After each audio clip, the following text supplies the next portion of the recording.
Doctor అలిపిల్లి Mahender. నేను జాతీయ మాల Mahanadu greater Hyderabad ప్రెసిడెంట్ని.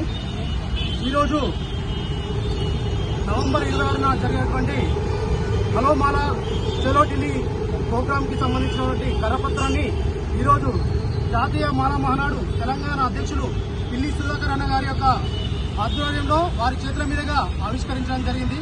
ఈ యొక్క కార్యక్రమానికి ముఖ్య అతిథులుగా ఈ యొక్క తెలంగాణ రాష్ట్ర మాల మహానాడు వర్కింగ్ ప్రెసిడెంట్ చిప్పల నరసింహరావు గారు, అదేవిధంగా జాతీయ మాల మహానాడు ప్రధాన కార్యదర్శి బైరి రమేష్ గారు, అదేవిధంగా ప్రవీణ్ గారు రావడం జరిగింది. ఈరోజు వీళ్ళందరికీ అదేవిధంగా వచ్చినటువంటి ప్రతి ఒక్క మాల రక్త సంబంధికులందరికీ కూడా పేరు పేరున నేను ఉద్యమ జైభీములు తెలియజేసుకుంటున్నాను. ఈ యొక్క నవంబర్ 26న జరుగుతున్నటువంటి ఈ యొక్క కార్యక్రమం యొక్క ముఖ్య ఉద్దేశం ఏంటంటే,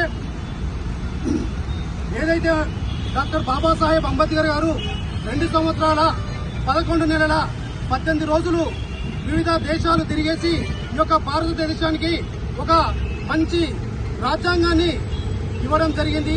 ఈ యొక్క రాజ్యాంగం ద్వారా ఏ యొక్క చట్టాలనైనా చేయాలన్నా, ఏ యొక్క చట్టాలని మనకు అనుగుణంగా మార్చుకోవాలన్నా ఏదైనా కూడా పార్లమెంట్ లో చేయడం జరుగుతుంది. అయితే ఇప్పుడున్నటువంటి కొంతమంది రాజకీయ నాయకులు తమ యొక్క స్వలాభం కొరకు కూడా ఈ యొక్క చట్టాలని ఈ యొక్క రాజ్యాంగానికి తూట్లు పొడిచే విధంగా చేస్తూ ఈ యొక్క చట్టాలని ఒక పార్లమెంట్